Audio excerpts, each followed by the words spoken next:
I'm 91 years old. I need a cane to get to the chow hall. My hands shake when I hold a coffee cup.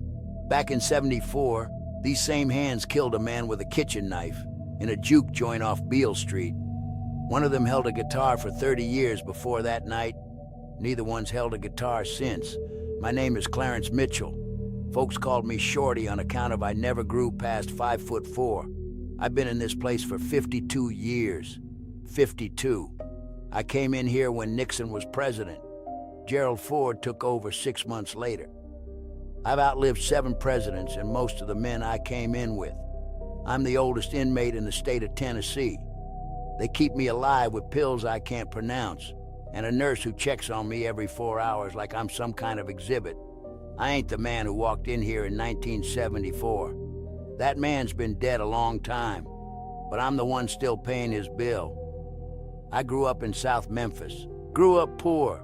The kind of poor where you don't know you're poor because everybody else on the block is too. My daddy worked at the Firestone plant on Whitehaven. Came home smelling like rubber and tired. My mama cleaned houses in East Memphis. Took 2 buses to get there, 2 buses to get home. She'd come in the door at 7:30 at night and still cook us supper. We didn't have much, but on Sunday nights, my daddy would take his guitar down from the wall. Old Gibson, wood scratched up. 3 of the strings was always the same color because he couldn't afford to change the whole set. He'd play on the front porch. Neighbors would come sit. My mama would bring iced tea out in mason jars, and the whole block would just stop. For about an hour, everybody just stopped. That's where I learned. Sitting next to my daddy on that porch, watching his fingers. I was 6 years old. By the time I was 16, I was playing the juke joints on Beale Street. They'd let me in the back door because I was too young to be there legally. I played 4 sets for $3 and a plate of ribs. $3 felt like a fortune in 1950. Beale Street back then, son. You can't imagine it. The sound coming out of every door. Horn sections spilling into the street. Women in dresses that cost more than my daddy made in a month. Smoke so thick in the clubs you couldn't see the stage from the back booth. I played with men you've heard of. I ain't gonna drop names because it sounds like bragging now. But I played with them, real ones, the ones who made records. They'd let a little man play rhythm guitar behind them because I could keep time better than a metronome. I had a wife by 62, Ruthie, prettiest woman on the south side of Memphis. We had a little boy in '64, Marcus, and a girl in '67, Denise. Ruthie used to say I loved the guitar more than I loved her. She said it like a joke, but some jokes got a little truth living inside them. I was working clubs 6 nights a week. Poker on the 7th. The poker was the thing. The poker was the thing that put me here. What I'm about to tell you, I've told 3 people in 52 years. My lawyer, a priest, and now you, November 2nd, 1974, a Saturday night. I know the date because I've revisited it every single day for 52 years. There was a fella named Earl Ray Beasley, worked at the loading dock at Malone and Hyde, played poker Saturdays at a place called the Blue Light off Lauderdale, owed me $200 from a game 3 weeks before. $200, son. I know what that sounds like now. But in 1974, with 2 kids and rent coming due and my wife working herself sick at the laundry, $200 was groceries for a month. It was the electric bill and the phone bill. It was Denise's school shoes. I went to the Blue Light that night to collect. I wasn't fixing to hurt nobody. I wasn't. I want you to hear me say that because it's the truth. I went there to collect what was mine.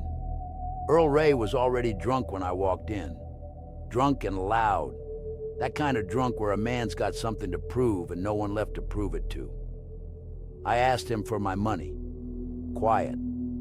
Polite. In the back corner by the jukebox. Sam Cooke was playing.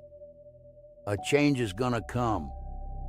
I remember because it's funny what you remember. Earl Ray laughed at me. Called me a name I ain't gonna repeat. Pushed me. I pushed back. He swung. I ducked. He swung again and caught me on the side of the head, and I reached on the table. There was a plate of fried catfish somebody hadn't finished, and a kitchen knife, not a switchblade, not a hunting knife. A kitchen knife with a wooden handle that some cook had left on a plate. I picked it up, and I cut him, one time, in the side, below the ribs. I remember the feeling of it going in. I ain't gonna describe it, but I remember. He stepped back, looked down at his shirt, looked at me, said, "Shorty, what'd you do?" Just like that. "Shorty, what'd you do?" He walked out of the bar on his own 2 feet, went home. His wife drove him to St. Joseph's. Doctors stitched him up, said he'd be fine. He was dead Tuesday morning. Infection, something about the blade, something about the gut. I stood in that bar for about a minute after he walked out, knife still in my hand. Then I set it down on the table real careful, like I was setting down something breakable. Walked home, washed my hands, sat on the edge of my bed next to Ruthie. She was sleeping. I didn't wake her up, didn't tell her nothing. They came for me Wednesday. That was 52 years ago. 52.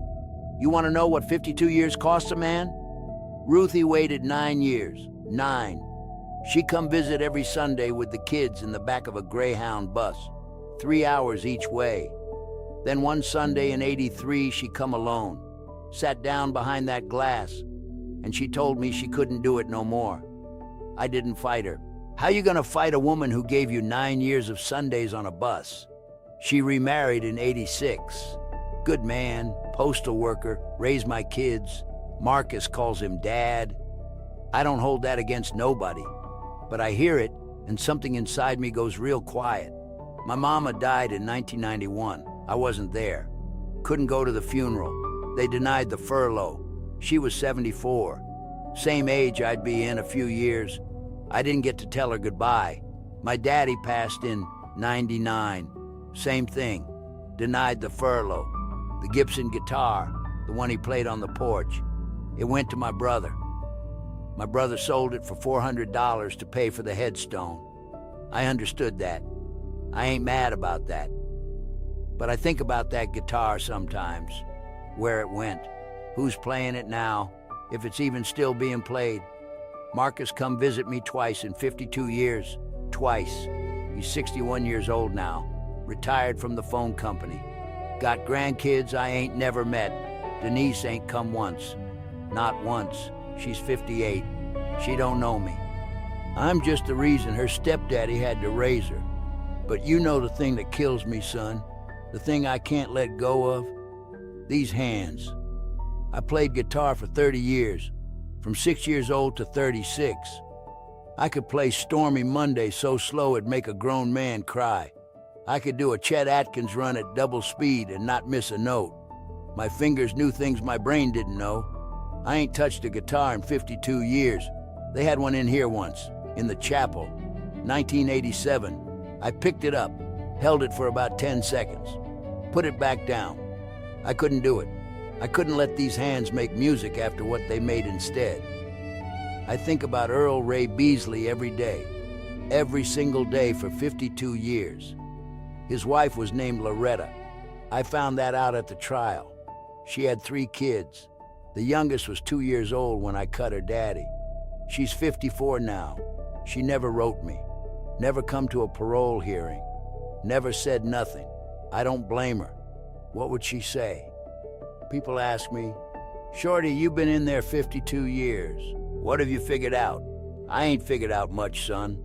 I figured out that a man can be 2 things at once. I was a musician and a murderer. Both true, both me. I figured out that $200 ain't worth a man's life. But I knew that before 1974. I knew that walking into the blue light that night. Knowing and doing is 2 different countries, son. And the border between them is 1 second long. You ever made a choice in 1 second that you paid for the rest of your life? Most folks get away with those seconds. They don't catch up. Mine caught up. I had a whole life ahead of me in 1974. I had 36 years behind me, and maybe 50 ahead. I had a wife who come visit on a Greyhound for 9 years. 2 kids who don't know me. A guitar I used to play Stormy Monday on, and I traded all of it for 3 inches of steel and 1 second of stupidity. The Clarence Mitchell who walked into that bar on November 2nd, 1974, he died that night too. Just took the law 52 years to notice. I'm 91 years old, I'll die in here. And when I do, the guards will pack up my things in a cardboard box.